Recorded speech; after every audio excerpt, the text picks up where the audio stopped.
E aí, galerinha, tudo bem com vocês? Espero que sim. Mais uma aula hoje. Vamos continuar falando de África. E bom, galerinha, a gente vai continuar aí no mesmo assunto da aula passada, né? A gente vai finalizar ele hoje. E bom, vamos lá. Antes de tudo, a gente começar ali, retomar os slides de África. Bom, vamos dar uma passada aí, um resumo por tudo que vai acontecer, um resumo de toda a história aí da África, né, desse período, é, desde o período de toda a história antes da chegada dos europeus até o final, ok? Vamos lá. Então, a história da África ela é descrita aí por alguns documentos que vão datar ela lá da Antiguidade Clássica, do século 8 a 5 a.C., mais ou menos, que constam aí que o homem estava presente na África entre os períodos dessa área quaternária e terciária, e provavelmente a origem do homem está muito ligada ao continente africano, já que foram encontrados aí em diversas regiões da África restos dos hominídeos, hominídeos fósseis, de australopitecos, do homem de Neandertal e assim por diante. Bom, a região norte do continente, segundo essa história, é o espaço mais antigo do mundo e por lá ficam países como Marrocos, Egito, Líbia, Argélia, Tunísia, e que estão ali junto ao Mediterrâneo. A civilização egípcia, no entanto, foi uma das que mais ganhou um destaque aí um destaque na história, nos livros de história, graças à sua interrelacionalidade, onde ele vai se interrelacionar com outros povos, outras culturas dessa mesma área. Infelizmente, a história da África ela conta com uma contribuição muito escassa, né, dos próprios africanos, sendo revelada na maioria das vezes por uma visão europeia, né, uma visão eurocêntrica, que deixa muito a desejar de uma relação aí, de uma história tão rica. Um exemplo disso, a gente pode citar, existem os griotes. Os griotes são pessoas mais de idade, né, são pessoas mais sábias para os africanos, para as tribos africanas. Esses griotes eles são contadores de histórias. Então a história ali do continente africano, a história da maioria das tribos africanas, ela era contada por esses griotes, né? E de uma forma de uma forma totalmente verbal, oral, né? Eles falavam aí, contavam as histórias e não documentavam, não tinham um escrito sobre essa história, então por isso que a gente vai ter uma visão mais eurocêntrica dessa história, mas tudo bem, a gente dá continuidade pelo que nós temos.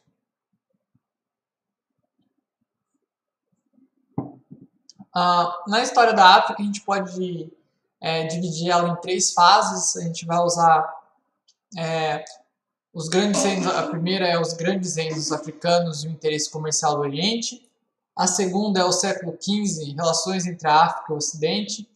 E a terceira é a descolonização da África. Bom, nos grandes reinos africanos, simplesmente esses reinos eles não tiveram contato com outros povos até o século 7, 8, né? E depois de Cristo, obviamente, né?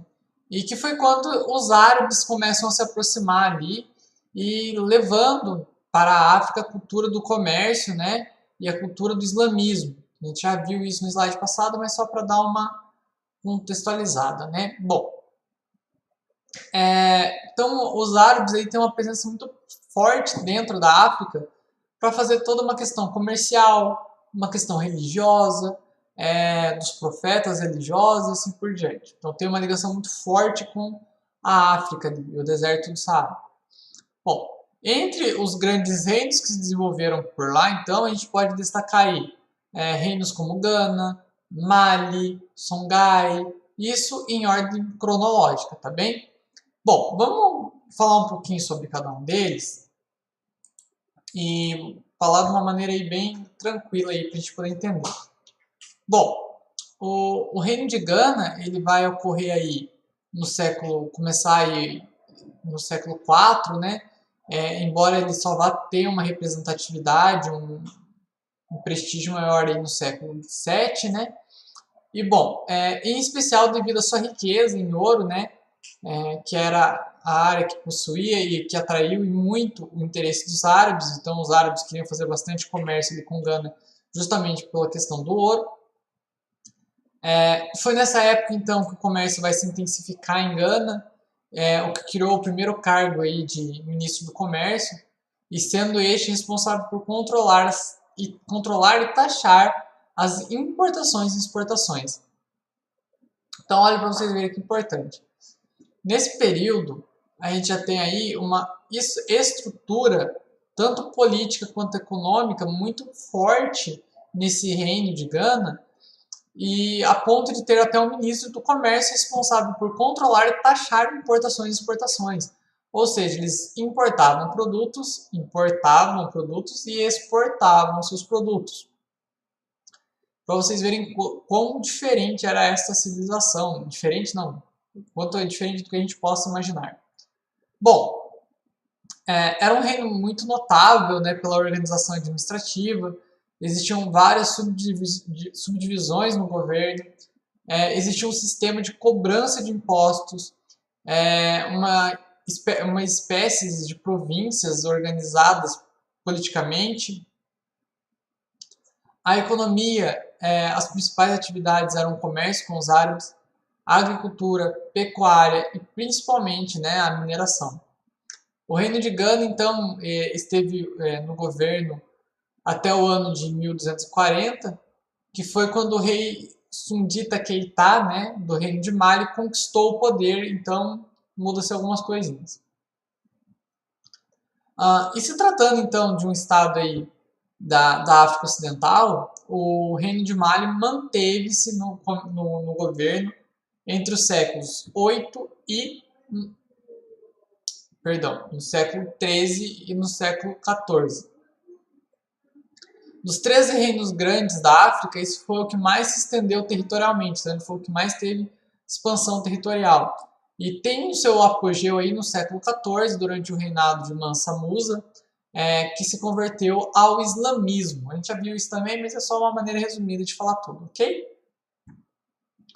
Bom, durante a governança aí do Império de Mali, houve a peregrinação a Meca, né, na qual Mansa Musa fez acompanhar por 15 mil servos, né, então pensem só 15 mil pessoas com ele, dezenas de camelo e muito ouro.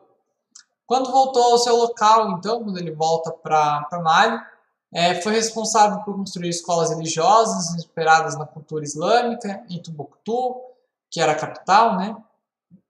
E também por prósperas relações comerciais com os árabes.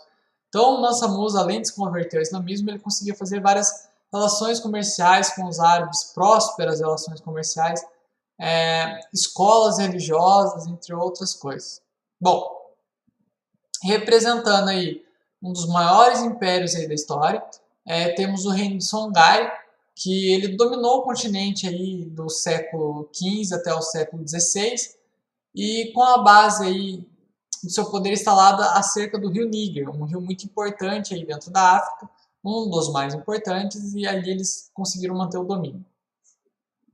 E ao contrário do reino de Mali, os Songhai eles não eram muito simpáticos ao islamismo e travavam assim lutas contra os muçulmanos assim direto, porque não batiam um com o outro. Eles eram liderados então pelo Soni Ali, e ele morreu em 1492 e ele não deixou nenhum descendente. Então, após a morte do Soni Ali, a volta do islamismo foi assim inevitável para a África, né? Eles conseguiram voltar para a África. Porém, dessa vez eles acabaram assim endurecendo as relações com o cristianismo, né? E propagando um enfrentamento. Então, existia um enfrentamento entre os muçulmanos e os cristãos ali nesse período na África. Mas nesse período, então, no entanto, foram realizadas assim, profundas reformas na educação, a criação de um sistema bancário, entre outras coisas. Em 1591, o Império Songhai foi desconstituído pelo Marrocos, então já se destitui, já acaba tudo. Bom, essa primeira parte aí a gente falou dos reinos, né? Um dos 3 tópicos ali que a gente colocou, então esses foram os 3 grandes reinos, os 3 reinos mais importantes. Seguindo, temos no século XV, então, aí, as relações entre a África e o Ocidente, onde a gente vai ver aí esses princípios aí das compras e vendas de escravos e assim por diante. Bom, nesse período, então, foi quando ocorre a inserção dos missionários, principalmente dos ingleses, né, na África, e esses povos aí se esforçavam em evangelizar os africanos, e tinham o desejo de acabar com a dominação dos reinos e principalmente com os ritos religiosos peculiares da África. Então a gente tem que pensar assim, na África eles tinham várias crenças religiosas diferentes e de modos diferentes, rituais diferentes dos homens brancos. Isso, para os cristãos, era uma afronta ao seu Deus. Então, surge aí inúmeros processos aí para reverter isso, né? Para um esforço para evangelizar mesmo e converter esses africanos às religiões de matrizes cristãs. Uma coisa importante desse período é o seguinte: precisava se fundamentalizar muita coisa para que ocorresse a escravidão, para que os homens brancos até não se sentissem tão culpados como se sentissem, né? Nem sentiam, mas enfim.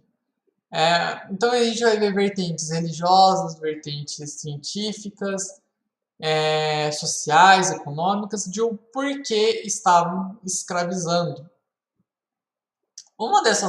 Desses motivos, uma dessas propagações de propaganda, de explicação e assim por diante, foi uma predestinação bíblica. Como assim uma predestinação bíblica? Bom, existia Noé tinha um filho, se eu não me engano, esse filho se chamava Cã. O filho acabou matando seu irmão mais velho para ter o domínio da herança, né, do seu pai. E Deus amaldiçoou Cã. Todos os descendentes de Cã iriam peregrinar na terra com a mesma marca de Cã. Então, essa marca seria passada aí de pessoa para pessoa, se fossem descendentes de Cã. Essa maldição jogada foi a pele negra. Então, graças a uma das vertentes de várias que teve, mas graças a essa vertente, por exemplo, a religiosa, da maldição de Cã e tudo mais, foi um dos motivos aí que levou a eles não terem tanta culpa pela escravidão e bom, foi um dos motivos assim bem tensos, assim, um dos piores motivos até então. E o outro motivo era científico, na qual eles afirmavam que o crânio das pessoas negras era menor que as brancas, então eles não teriam tanta inteligência, o que também é uma mentira. Bom, então isso daí foram exemplos de motivos aí para a escravidão. Voltando aqui, a gente vai ver ali então também que esses religiosos que queriam mudar aí as visões dos africanos são dessas igrejas que a gente viu aí nas reformas religiosas no ano passado. E bom, eram anglicanos, metodistas, presbiterianos, batistas, alguns luteranos, alguns calvinistas. E essas missões aí vão acontecer de 1860 a 1880. Essa cultura ocidental, então, ela tinha como objetivo converter os africanos ao cristianismo, né? E encabeçados aí, principalmente pelos missionários da Alemanha, Inglaterra, França, Holanda, Suécia e Estados Unidos. E tinham, assim, uma mente que começou a gente já está falando no momento posterior à escravidão, a gente vai ter um momento aí muito interessante que é o seguinte. Em geral, os missionários aí, eles eram abolicionistas, então eles queriam abolir a escravidão e propagavam um acordo realizado pelo Congresso de Viena.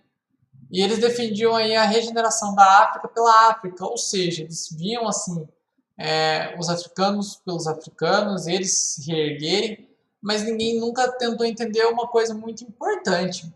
A gente está falando aí que os europeus entraram dentro da África, destruíram a África e eles defendiam a África pela África. Mesmo assim, mesmo defendendo que a África tinha que se reerguer sozinha pela própria África, eles nunca devolveram o que foi roubado dos africanos e não aceitavam que os africanos tivessem suas próprias religiões.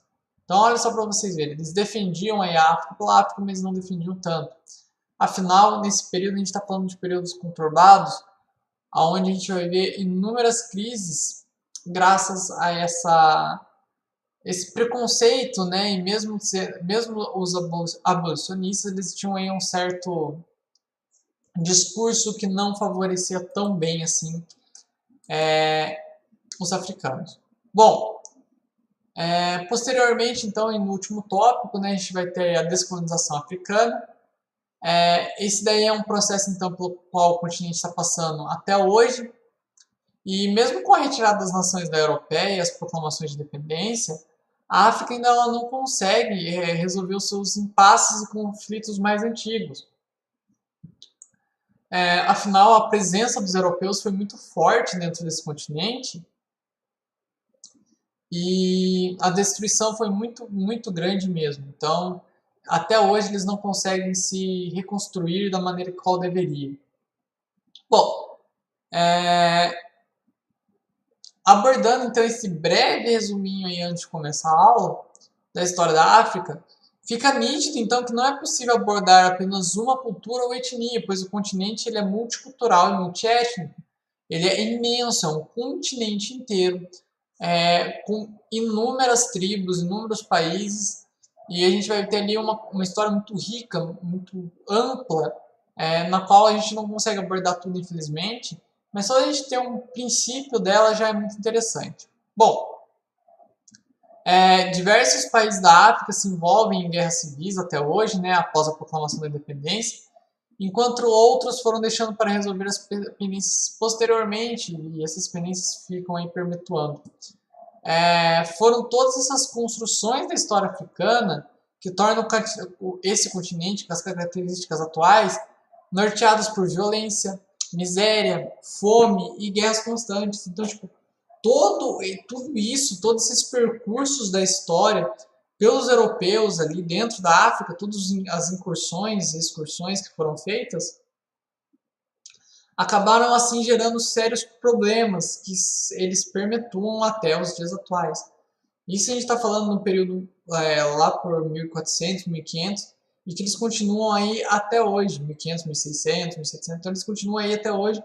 Passou-se muito tempo e ainda eles continuam com o erro.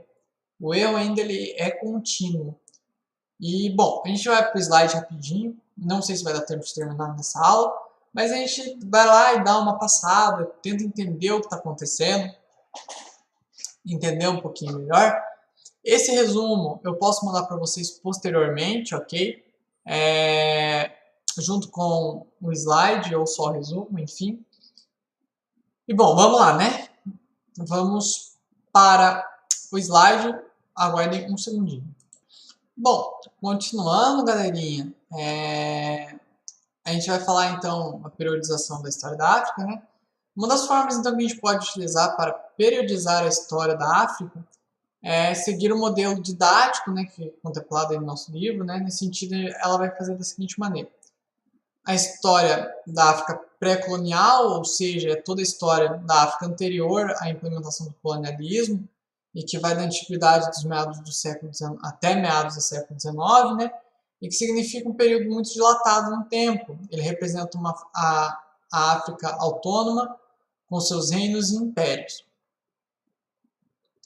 Aqui a gente consegue ver aí no mapinha, visualizar um pouquinho como que funcionava, tudo que a gente já falou, dos principais reinos, impérios, enfim. Bom, nas civilizações, então, pré-coloniais, a gente vai ter diversas regiões, na qual a gente já comentou aí em cima e tudo mais. Bom, teremos na segunda fase a África colonial, que trata-se de um curto período, mas de profundo impacto, onde aí, o continente africano viveu seu colonialismo europeu, onde a gente vai ver todas as coisas ruins acontecerem para eles, né? E ele situa-se aí na segunda metade do século XIX e meados do século XX. Terceiro, então, a gente vai ter aí uma África contemporânea, uma África pós-colonial, que é um período aí mais recente da história, né, da África, no seu nascimento coincide com o fim do colonialismo, o surgimento dos estados africanos criados de acordo com o modelo do Estado ocidental. Bom, por volta de 1876, só 10% do território africano estava sob um domínio colonial. Deixa eu passar isso aqui. Bom, aqui só estão umas informações para vocês. Entre o início do século XIX, então até a década de 1970, então teve uma inserção internacional da África que se baseava nos princípios do imperialismo informal do livre comércio. Uma corrida colonialista para a África, né, começou a partir de 1876. As iniciativas francesas que desencadearam uma série de preocupações das potências europeias, que também possuíam interesse no continente africano. Inglaterra, Bélgica, Portugal, Alemanha também se iniciaram essa fase de expansão. Tivemos aí a Conferência de Berlim. Essa conferência aí, ela vai partilhar a África, né, vai dividir a África em diversos territórios para as potências europeias. Para que existisse uma ocupação efetiva, no sentido mais informal, aí, um comércio legítimo também, e assim surgiu esse neocolonialismo. Então aí a gente tem a divisão dos países europeus aí dentro da África. Esse mapinha está um pouquinho maior. Bom, aqui a gente já vai ter um mapa mais atual de como funcionam aí os países africanos. E bom,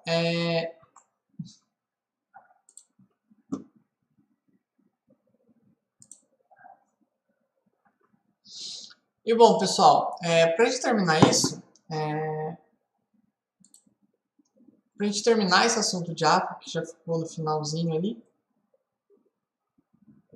Bom, tudo que a gente sabe aí sobre a história do continente africano passa por muitas transformações na qual a gente precisa tratar muito bem.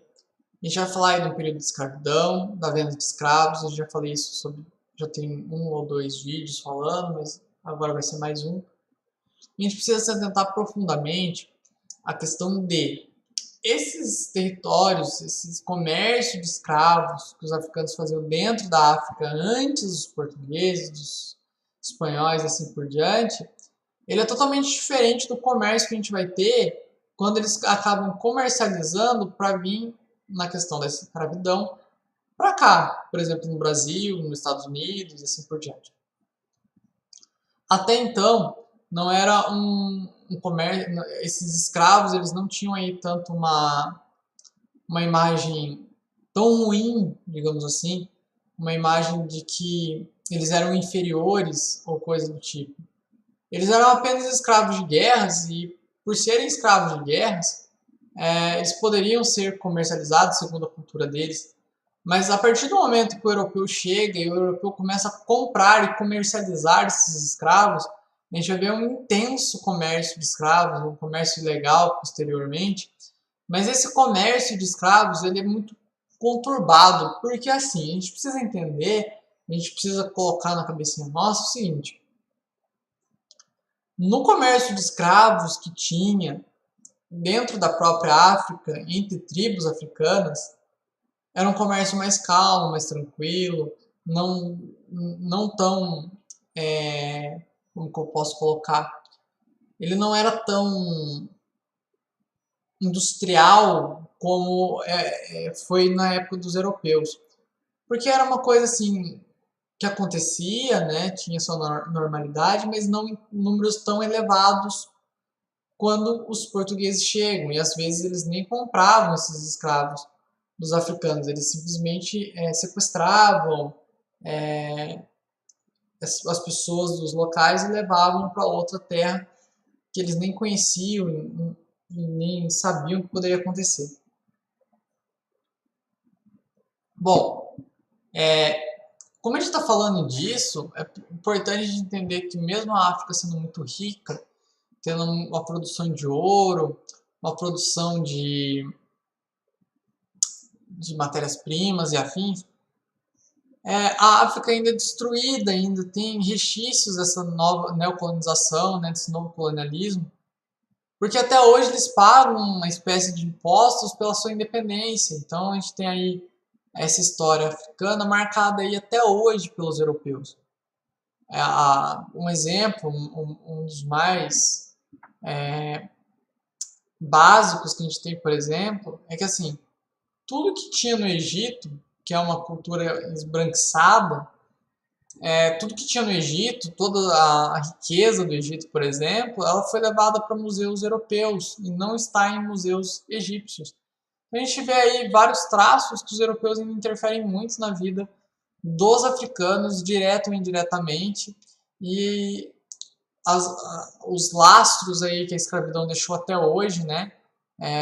O preconceito, a questão, na época, que a gente vai ver no ano que vem, a questão do nazismo, né, que perseguia os negros também. Então a gente vai ver aí grupos sociais, não, perdão, grupos extremistas nacionalistas americanos que perseguem negros até hoje. E a gente vê como não existe aí uma reparação histórica com eles, né? Nem a própria história eles conseguem contar. Bom, isso é a aula de hoje, galerinha. Espero que vocês tenham gostado. Desculpa alguns erros técnicos aí hoje. Mas enfim, é isso. Espero que vocês tenham gostado. Nos encontramos na próxima aula. Para essa semana que irá se iniciar, atividades aí, por favor, da caderno de atividades, tá bem? Eu vou mandar para vocês no grupo, e a escola também vai mandar no grupo, as páginas da atividade aí, que será cobrada nessa semana, ok? Até, pessoal, qualquer dúvida, manda uma mensagem pro prof. Tchau, tchau.